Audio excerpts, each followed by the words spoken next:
részéről szeretettel köszöntöm a megjelenteket, és jelentem, hogy mi állunk a vártán, mint ugye a székelyek azon a bizonyos helyen. Megkérem szépen Novák Elődöt, aki a párt alelnöke és mostani eseményünk vendége, hogy szíveskedjen néhány szót szólni hozzátok. Én a magam részéről további jó szórakozást, pihenést kívánok, és majd elmondja a Hován Attila a további érdekes részleteket, amik lesznek. Előtt.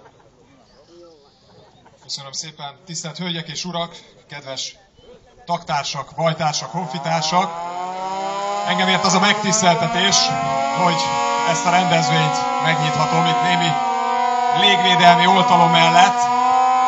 Légvédelmi támadásra nem kell számítanunk, ellenben lazítani, szórakozni, és hát ünnepelni jöttünk, még hogyha az ünnepünkbe némi ünneprontás is vegyül.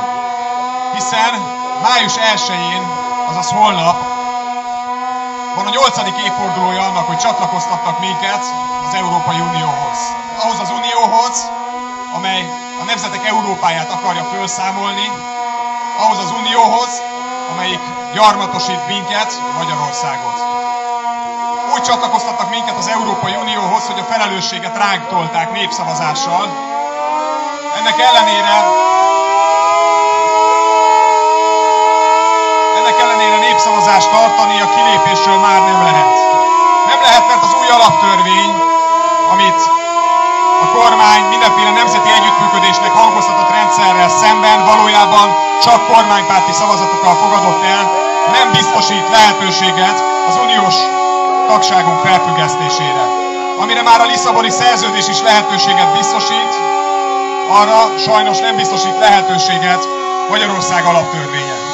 Mi azért is gyűltünk össze, hogy válnak vetve hadat üzenjünk az Európai Uniónak, hadat üzenjünk a minket gyarmatosítóknak, és hogyha a jelenlegi alaptörvény nem is biztosít lehetőséget, előbb-utóbb, akár azt megváltoztatva, elérjük uniós csatlakozásunk felfüggesztését.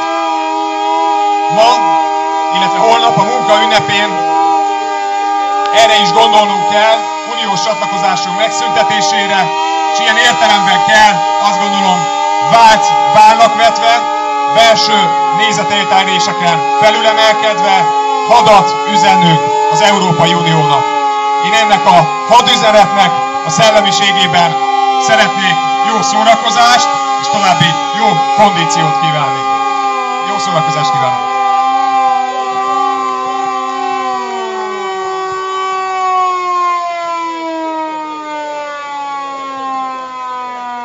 Ha jól sejtem, a légiveszély elmúlt, a zaj elmúltával.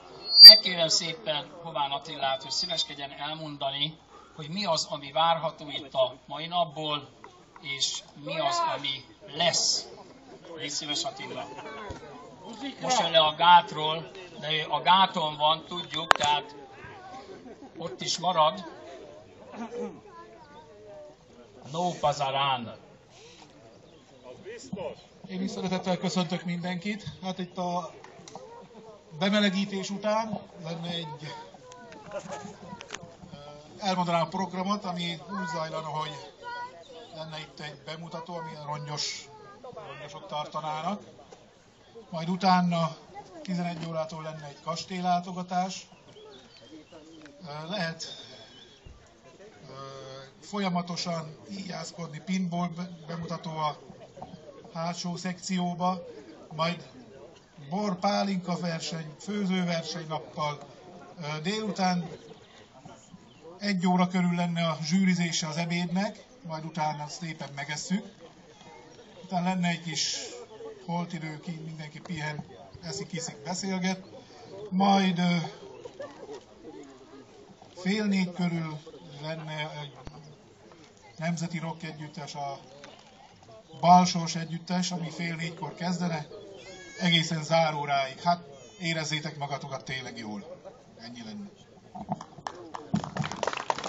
Köszönjük szépen, és akkor a következő lenne a javaslatom, hogy most írunk 10 óra 20 percet? 10 óra 10 percet. Fél 11-től terveznénk egy kanyart a kastélyba. Attila, hány fő lehet egyszerre, aki bemegy? 20-25 fő. Na, hogy ebből ne legyen vita, meg hogy valahogy el kell dönteni, ezért megkérjük azokat a kedves vendégeinket, akik az F betűvel bezárólag rendelkeznek vezetéknévvel, hogy szíveskedjenek már irányulni, hogy körülbelül nézzük meg, hogy mi